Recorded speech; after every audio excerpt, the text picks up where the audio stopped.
Bonjour et bienvenue dans le grand journal. Au sommaire de cette édition, affaire du troisième mandat, le ni oui ni non revient encore. Le président de la République continue de laisser planer le doute en disant que cette fois-ci les 12 ans ne suffisent pas pour terminer ses projets. Qu'est-ce que cela veut dire? Les populations analysent ces propos tout en alertant.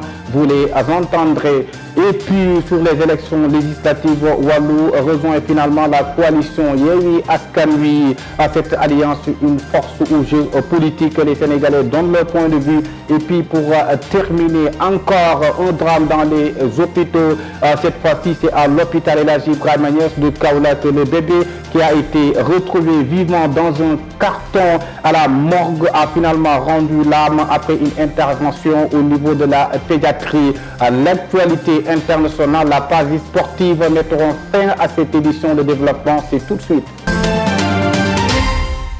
Bonjour, démarrons avec la politique possible. Troisième mandat du président Macky Sall de femme ni oui ni non continue de semer le doute, ce qui alimente un débat contradictoire entre les citoyens suivant les réactions temporairement dans ce reportage signé Ahmed Ba, Amarta Sonko. À cette veille d'élections législatives du 31 juillet prochain, la question du troisième mandat refait surface, chose qui suscite la réaction de bon nombre de citoyens, d'où la confrontation des idées. Monsieur Digo soutient que Macky, présentement, il veut un troisième mandat.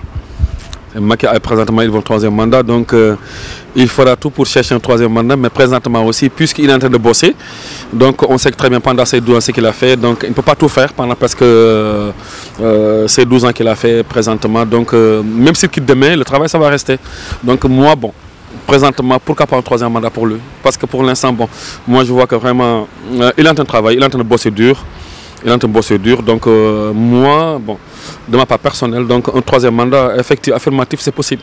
Une idée que cette étudiante ne partage pas du tout, car selon elle, la constitution sénégalaise est claire là-dessus, donc il ne peut y avoir un troisième mandat. On ne peut pas se baser sur les projets ou chantiers non terminés pour demander un troisième mandat tout en sachant que c'est interdit par les textes. Donc, s'il termine ce mandat en cours, il doit partir et laisser la place à quelqu'un d'autre.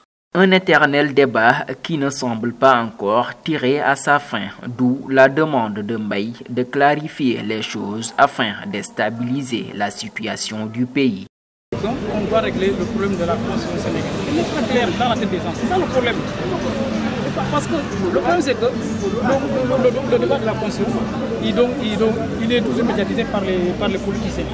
Mais dans le droit, c'est pas clair. C'est vrai qu'il a le droit de faire un troisième mandat. Même il avait le droit de faire le troisième mandat. Mais ce n'était pas clair dans la tête des gens. Moi, je ne veux pas que le pays s'embrase dans la violence. Mais il faut qu'on règle le problème. Mais ce débat risque de peser lourd sur les choix de vote aux prochaines joutes électorales du 31 juillet 2022. Merci beaucoup Ahmed Ba pour ce reportage.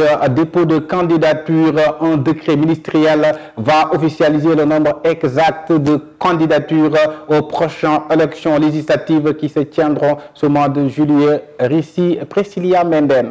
La direction générale des élections n'a finalement reçu que les candidatures de 15 partis et coalitions de partis. Un total de 25 étaient déclarés. Selon Tanor Tiendé-Lafal, le directeur général des élections, le ministère de l'Intérieur va publier un décret pour officiellement notifier du nombre exact de partis et coalitions de partis ayant déposé leur candidature. La commission chargée du tri, de la validation des dossiers a travaillé tout au long de la nuit. Les dépôts des dossiers ont notamment débuté pour la plupart des partis et coalitions de partis. En outre, les coalitions Yewwi Askan Wi, Benno Bokk Yakaar, de la coalition Bon-Toubi. La coalition Yewwi Askan Wi était juste vers 6 h du matin dans les locaux de la Direction générale des élections. C'est même en son enceinte que les tractations de partenariat entre Yewwi Askan Askawi et Walou Sénégal se sont affinés. Nous restons toujours dans la politique. Walou Sénégal qui a rejoint finalement Yewwi Askan Wi pour les élections législatives prochaines. Si certains pensent que c'est une bonne chose pour faire face à la coalition Benno Bokk Yakaar, d'autres sèment le doute. Écoutons la réaction des Sénégalais dans ce micro-trottoir. Nous sommes des apéristes. Je suis militant de l'AFPR, je dois défendre donc mon parti en principe et nous travaillons donc pour rapporter les élections législatives dans l'ensemble et je crois que c'est le Sénégal. C'est le Sénégal qui gagne, c'est le Sénégal qui gagne. Parce que Yewwi Askan Wi, c'est une grande coalition, mais mon pays, en fait, il y a un problème avec Wallu. C'est les grands cadres de Wallu sont partis. Les Fada, comment ils s'appellent là? Dagana, Massa. Bon, Wallu Askan Wi, c'est la question que je pose. Yaki. Mais ça peut faire quelque chose. Ça peut faire quelque chose. Les Askan Wi, Wallu, ça peut faire quelque chose. Mais ils sont un peu indécis, Wallu. Vu les législatives passées, là, il faut faire une attention. Yewwi Askan Wi, c'est un grand parti politique. On se connaît tout ça, nous tous. Mais avec le travail dans notre coalition Benno Bokk Yakaar, je crois que nous aussi, nous allons rapporter les élections législatives.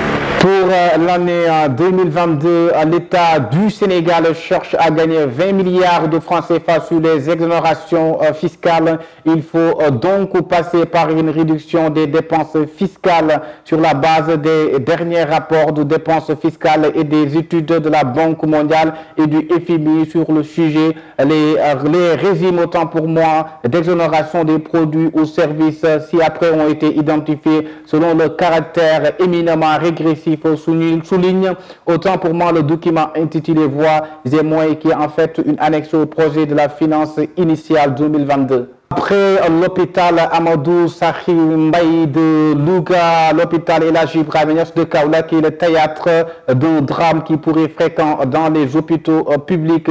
Celui-ci a trahi au-delà de l'incompétence et de l'insouciance autant pour moi de quelques agents, la faillite du système de santé au Sénégal dans son ensemble. Il s'agit de la mort de Diary Diallo, une semaine seulement après sa naissance, après avoir déclaré mort. Le bébé était retrouvé vivant dans un carton à la morgue. Retour à la pédiatrie, elle a finalement rendu l'âme. Zahra Iyane Thiam déplore la non-maîtrise de la carte administrative du Sénégal pour le maire. Le ministre du microfinance et de l'économie sociale et solidaire, coordinateur de Benno Bokk Yakaar de SICAP Liberté, a déploré le manque d'expérience et le tâtonnement qui ne dit pas son nom de certains nouveaux maires, comme celui de sa commune, en l'occurrence Souleymane Camara. Maintenant, place à l'actualité internationale que nous démarrons en Afrique. La défense d'un ancien de la police islamique de Tombouctou au Mali minimise son rôle. Abdul Aziz Al-Hassan est jugé devant la Cour pénale internationale à La Haye aux Pays-Bas. C'est la reprise de son procès qui a débuté en juillet 2020 et a été plusieurs fois interrompu ce lundi 9 mai 2022. La parole est à la défense.